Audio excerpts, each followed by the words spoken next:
When my parents retired, they gave the company to my brother. Said women aren't built for leadership. So I smiled and backed off. 3 months later, I brought someone to dinner. My brother dropped his wine glass. My mom started crying. It was the kind of dinner where everything looked perfect, at first glance. The table was set with mom's special occasion china. The wine glasses sparkled under the chandelier.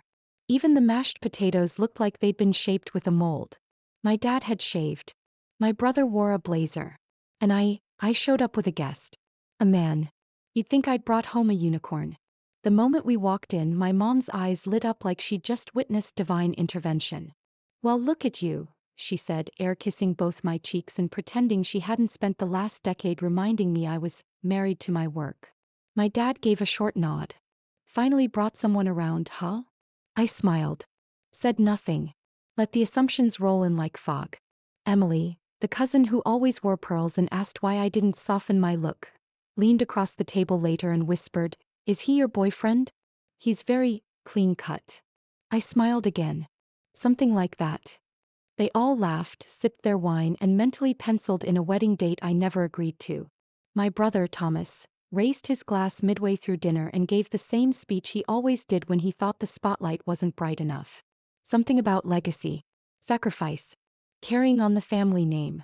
The company had been in our family for 3 generations, and now it was his turn to lead. He thanked our parents for trusting him. Thanked the guests for believing in him. Thanked God for giving him the strength to take this on. He did not thank me, or even look at me. I poured myself more wine. Next to me, my guest stayed perfectly quiet, polite, observant. The only one at the table who wasn't pretending this wasn't about to become the most memorable meal of their lives. 3 months ago, I found out they'd signed everything over to Thomas. The company, the voting shares, the title, the authority. After 15 years of working side by side with my father, managing operations, running logistics, cleaning up messes Thomas created, they gave him everything. And gave me a smile and a vague, "You'll always have a place here." A place. Like a couch cushion or a spare chair. They sat me down in the living room like they were breaking sad news to a loyal pet. "It's not that you're not capable," my mom had said, reaching for my hand like she was afraid I'd faint. "It's just, women aren't built for this kind of pressure. We didn't want to burden you. Your brother," my dad added, "has that leadership instinct. He's decisive."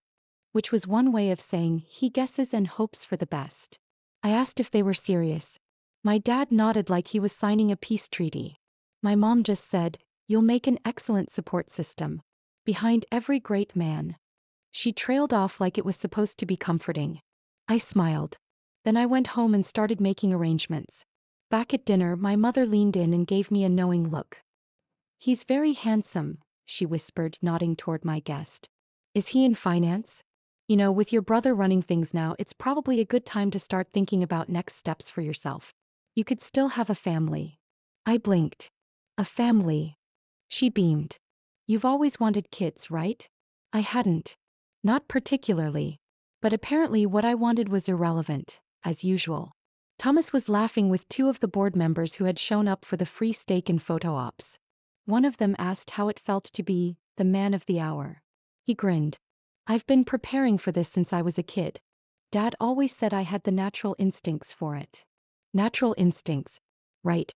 Like the instinct to blame me for missing quarterly goals, after spending the entire quarter playing golf and calling it networking. I took a slow sip of my wine. They were all smiling, comfortable in their delusions, congratulating themselves for making the smart choice. Dad leaned back in his chair, watching Thomas with pride, like he'd personally carved him out of oak and ambition. They had no idea what I'd brought with me, who I'd brought with me, but they would. By the time dessert arrived, the air was thick with self-satisfaction. The cake was a 3-tiered monstrosity with the company logo piped in gold icing. My mother actually clapped when they brought it out. "You've really made us proud, Thomas," she said, raising her glass. I tilted my head. Yes. So much pride in this room. Thomas grinned at me like I was finally falling in line. "I know it's not what you expected," he said, the tiniest smirk tugging at the corner of his mouth. "But you're going to love what we've got planned for you. Marketing's perfect for someone with people skills." I held his gaze. "Right. Because nothing says vision like slogans and color palettes. He laughed, assuming I was joking. Everyone laughed with him. Everyone except the man sitting next to me. I glanced around the table at the faces I had known my whole life. My parents, smug and satisfied. My brother, soaking in praise like a sponge in gravy. Aunts and uncles, toasting the next generation. And me, the dutiful daughter, smiling politely just as expected. If only they knew. If they had any idea who the man beside me really was. If they knew what I'd found in those documents. What I'd confirmed, piece by piece, over 3 long months. I'd imagined this night 100 different ways. The silence. The gasps. The outrage.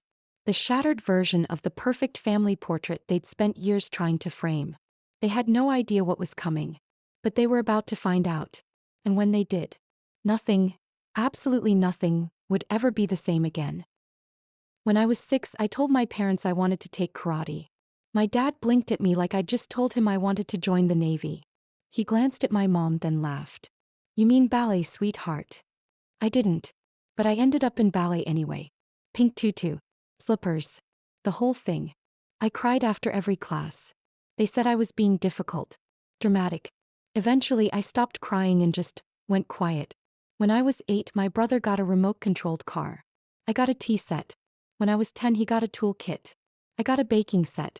When I was 12, I told my dad I wanted to run a company like him one day. He looked up from his newspaper and said, "That's sweet. But you'll have your hands full with kids by then." My mom smiled like it was a compliment. "You'll make a lovely wife." I remember nodding, smiling back.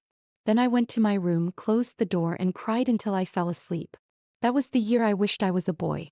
Actually wished it. Like, close my eyes and make it happen kind of wish. I thought maybe then they'd see me. Listen to me. Be proud of me. Instead, I was the polite one. The helper. The one who cleaned up after the messes. The one who didn't take up too much space. My brother? He was the natural leader. Which in our house meant he was loud, messy, and always right even when he wasn't. By the time I was a teenager, I had stopped asking for things. No more karate. No more business books. Just ballet and baking and smiling on cue. They bought Thomas a telescope when he said he liked space once. I got a diary after I won a math competition. A diary. Because, girls have feelings. Not futures. I kept thinking, maybe if I worked harder they'd see me. So I worked. I studied. I got top grades. Fixed things quietly when they broke. At 14, I stayed up late organizing my dad's home office because he was stressed. He barely noticed. Thomas got praised for trying after spilling coffee on a spreadsheet. I won a regional debate competition at 15. My mom asked if I'd consider going into teaching. It's such a nurturing job, she said. Thomas once argued with a waiter about a salad and got called assertive. And still I told myself maybe I just wasn't enough. Maybe if I smiled more. Maybe if I didn't correct them. Maybe if I played my role better they'd finally say, "You're good at this." They never did. Things started to shift around my last year of high school. I had a friend named Kayla. Smart, funny, bold. Her dad ran a small business. Her mom was an engineer. Kayla played soccer. Did martial arts. Wore whatever she wanted. Her parents cheered when she said she wanted to run her own company one day. Bought her business cards for Christmas. The first time I went to her house and saw how different it could be, I almost couldn't believe it. I remember walking home that night with this strange, heavy feeling in my chest. Not sadness. Not anger. Just realization. It wasn't my gender that was holding me back. It was my parents. Their voices had become the ones in my head. The ones telling me to shrink. To stay quiet. To make things easier for everyone else. So I stopped listening. Not all at once. But piece by piece. I joined the school's business club. Secretly at first. Then proudly. I started saving money. Researching programs. Reading case studies at night while my parents thought I was planning my future wedding. They still didn't see it. Or maybe they refused to. At graduation I gave a speech as valedictorian. My dad told me afterward, "That was really lovely.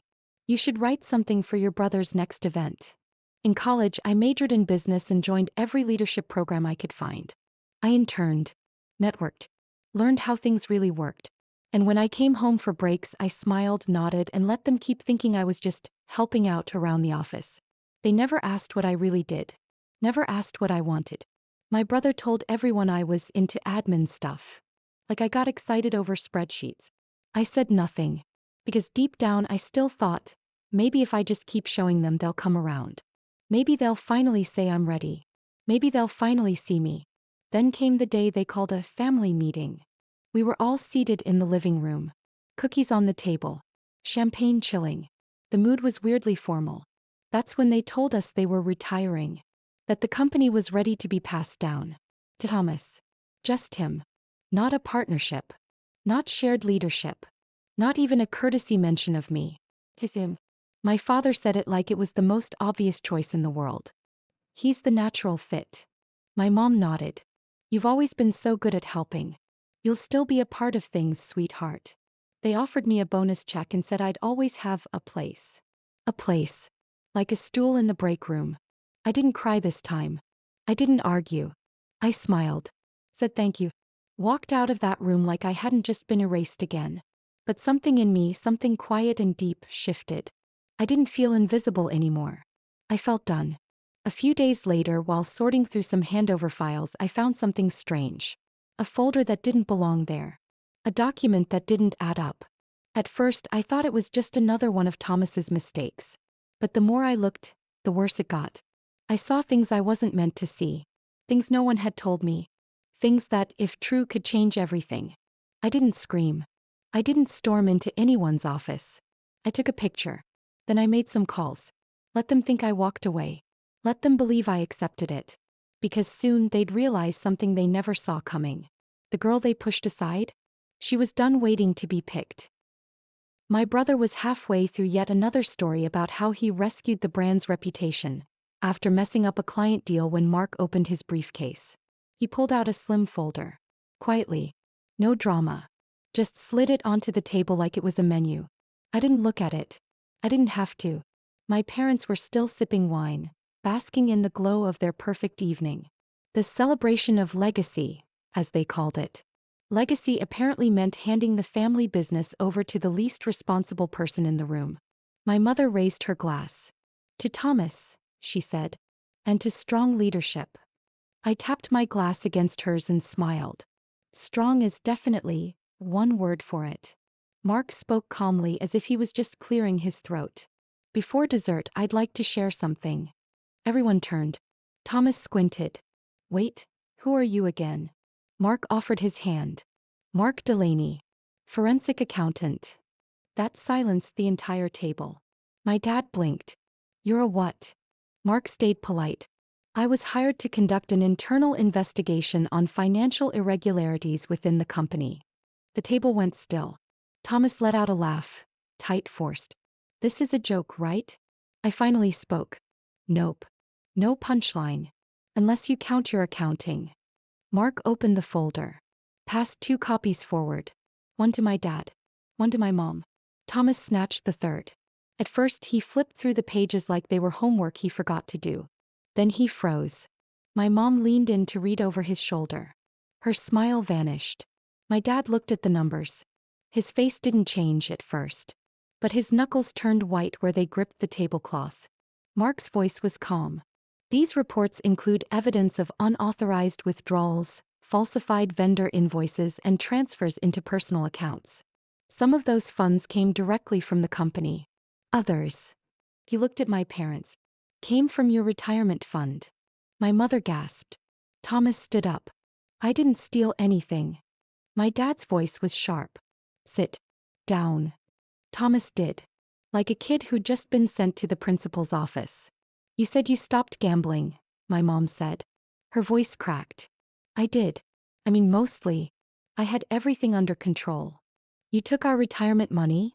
My dad asked, his voice low. It wasn't like that. I was gonna fix it. How? I asked. With magic? Or monopoly money? Thomas turned to me red-faced. You had no right. You brought this guy to dinner? You couldn't have handled this privately. I could have, I said. But I wanted everyone to see what happens when you give power to someone just because he was born with the right plumbing. My dad stood up. You ambushed us. Oh, I'm sorry, I said. Was I supposed to wait for you to call on me? Like I've been doing for the last 20 years. The shouting started. My mom said I'd humiliated the family. My dad said I'd blindsided them on purpose. Thomas tried to act like the victim, said I'd manipulated them, said I only cared about revenge. I cared about the company, I said. About the clients, the employees, the legacy you're so obsessed with. You should have come to us first, my mom said.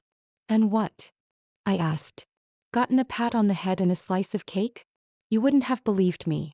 You never do. They didn't deny it. That hurt more than I expected. By the time dessert was served, no one touched it. Mark excused himself professionally. No drama. Just walked out the front door and left me sitting there in the mess. My dad turned to the rest of the table. Party's over. Everyone out. Within 5 minutes, the dining room was empty. Plates half full. Glasses smudged. Cake untouched. The family celebration was dead. Thomas stormed out the back. No apology. No explanation. My mom sat at the table with her face in her hands. My dad stared at the ceiling like it had answers. Me. I sat there quietly, watching them finally realize what I'd known all along. They'd bet on the wrong child. The morning after the dinner, no one said a word. Not a call. Not a message. Not a knock on my door. Just silence. You'd think after everything someone would reach out. Maybe to scream. Maybe to cry. Maybe to say thank you for stopping the company from falling apart. But no. Nothing. 3 days later, I got a voicemail from my mother. Her voice was calm. Too calm. The kind of calm that means something's about to explode. We've spoken with the legal team. Your father and I have decided to press charges. She didn't mention Thomas by name. We're doing what needs to be done. I sat there listening with my phone in my lap, heart racing, and felt something strange. Hope. Not because I wanted to see my brother in jail, but because for once, it felt like they were seeing him clearly. The charges didn't last long. 2 weeks to be exact. Then another voicemail. This one was quieter. Sadder. We've changed our minds. He's still our son. He's agreed to therapy. He's going to get help. No apology. No acknowledgement. Just another quiet reminder that he would always get another chance. They didn't ask for my opinion. They didn't ask for help. What they did do was ask Mark to send them a copy of the full report. The one I'd already read cover to cover. They wanted to know how bad it really was. The answer, bad enough. Thomas had drained nearly $500,000. Some from company accounts. The rest from the retirement fund he was supposed to help manage. My parents had trusted him with their future. He spent it on online poker and sports bets. And yet somehow I was still the problem. When I bumped into my mother at the grocery store a few days later, she didn't say hi. She just looked at me, then looked away. I stood there for a moment, waiting, hoping maybe she'd say something. She didn't. So I kept walking. Thomas went to therapy. At least that's what they said. He got a job somewhere else. Junior management at a friend's company. Supposed to help him rebuild. He was also ordered to pay back everything. Every cent. Not to me. To my parents. They didn't want the company reputation ruined, so they agreed to settle everything quietly. Clean up the mess, bury the headlines.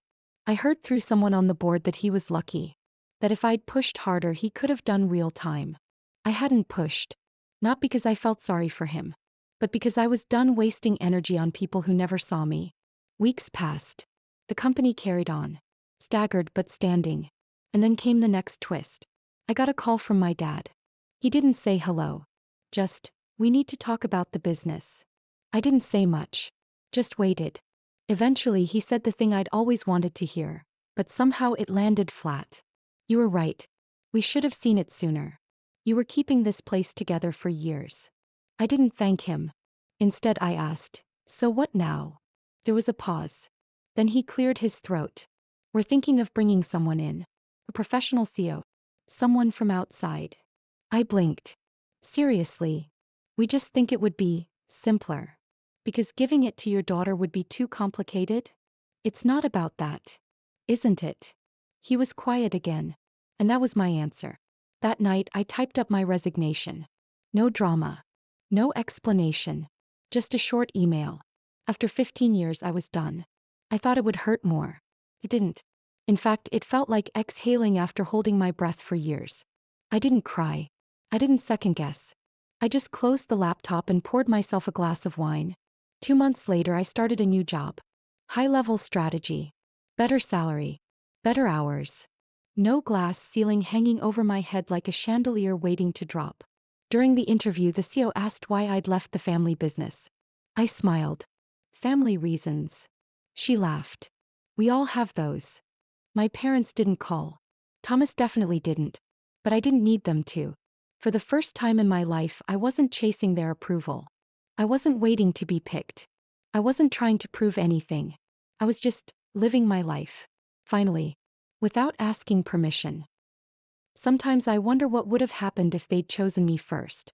If they'd believed in me the way they believed in him. If they'd handed me the keys instead of the crumbs. But then I remember, I don't need their crown. I built my own. They gave him everything and he burned it down. They gave me nothing and I still rose. Not for revenge. Not for praise. Just because I could. And if that makes me the villain in their version of the story, so be it. At least I'm finally living mine. Subscribe for more stories like this. And if you've ever been the overlooked one, tell me how you turned it around.